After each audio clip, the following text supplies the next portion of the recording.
Happy holidays, you filthy animals. So today I wanted to go ahead and talk about a movie that I love. Yes, I'm going to be talking about this movie again in the upcoming video, in the little ranking I'm doing. But I wanted to go ahead and talk about this movie because I really enjoy this one. It's my favorite of the series, and that being Home Alone 2, Austin, New York. Look, this has always been my favorite of the Home Alones. I love the original, don't get me wrong, but I really like Home Alone 2 more. Definitely has a sequel-itis-esque thing to it. Yes, it's very much, oh, we're doing this again. Ha ha, we're leaving Kevin behind again. Here's the thing, though. I kind of like it. It feels very 90s in that aspect, but also because the movie's a little cynical. And I fuck with that because, I mean, yeah, obviously I'm a little cynical. So it's really fun to watch. And yes, Macaulay Culkin's acting in this movie, not great. Yeah, the acting in general, not great. But it's just funny.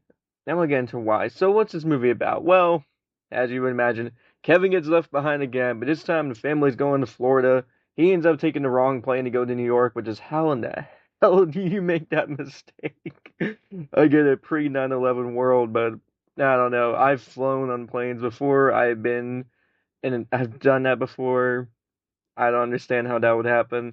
Anywho, so with this happening, he ends up going to New York and he has to figure out a way to live for the next week and a half until his family can get to him. So he still has his dad's credit card, goes to this hotel, and he meets Tim Curry, who is the head of this hotel, and Tim Curry is eating up the scenery in this movie. Oh my God, is he is hilarious in this film. I have always loved Tim Curry, but he is so freaking funny in this movie. He just goes, pizza. I love it. Especially the scene where they're watching, where they think that it's like actually something really serious going down, but it's actually the movie from the first movie.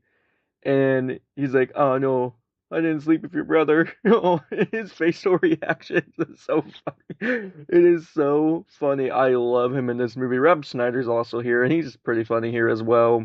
But it's just that he's great in this movie. So Kevin goes to this hotel, and he pretty much does what he does in the first movie, which is eat a whole bunch of sweets. Has a little montage, goes swimming, goes to look at goes on top of the World Trade Center. Yeah, this movie totally came out in 1992. You totally cannot tell that it did. So he does that, and then we get introduced to not the wet bandits, the sticky bandits, and I fucking love them in this movie. They are so funny. Marv and Harry in this, because in the first movie they feel relatively normal. They're relatively like normal criminals who would break into a house. This one, they're just insane. They're just crazy. I mean, yeah, they got arrested in the last movie. They had just broken out.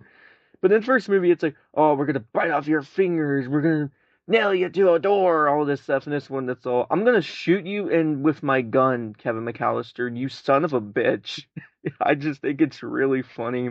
It's dark, but it's really funny. But from there, yeah, you get to meet the sticky bandits here, and it is really fun to watch them. Movie is a little slow. I mean, we do meet the pigeon lady, who is pretty much a substitute for the old man in the first movie because they have to have one in all of these for some reason. So we meet her backstory. They try to make her scary.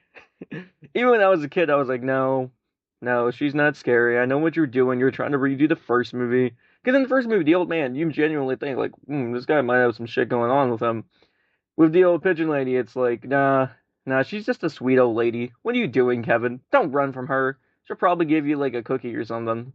But anyway, so we do that, but it takes a while to get to this whole plot. But anyway, we get through it, and pretty much the Sticky Bandits want to go rob a toy store, Duncan's toy store, and Kevin's like, no, I want to protect this place. So he has, I think it's his uncle's house. He ends up staying in for a second there, makes it all Home Alone-ified, does all that, and yeah, you get Home Alone antics.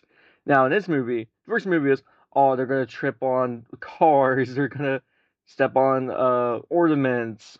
Here it's nah, I'm just gonna throw a brick at your head. I just think it's amazing. It's really funny to me, especially when Harry's the one that keeps getting hit with the fucking brick, and Kevin's just throwing it at him, and Harry goes, "Ah, Harry, hey!" And it's like, what? Oh, it was Marv that gets hit into the brick, not Harry. But it's really, really funny. And then the traps on the inside are just insane. Marv gets electrocuted. Like you see his skull. In the in in the last movie, it was like, oh, Joe Pesci's hair gets lit on fire. Now this one, it's now Marv gets fucked up, man.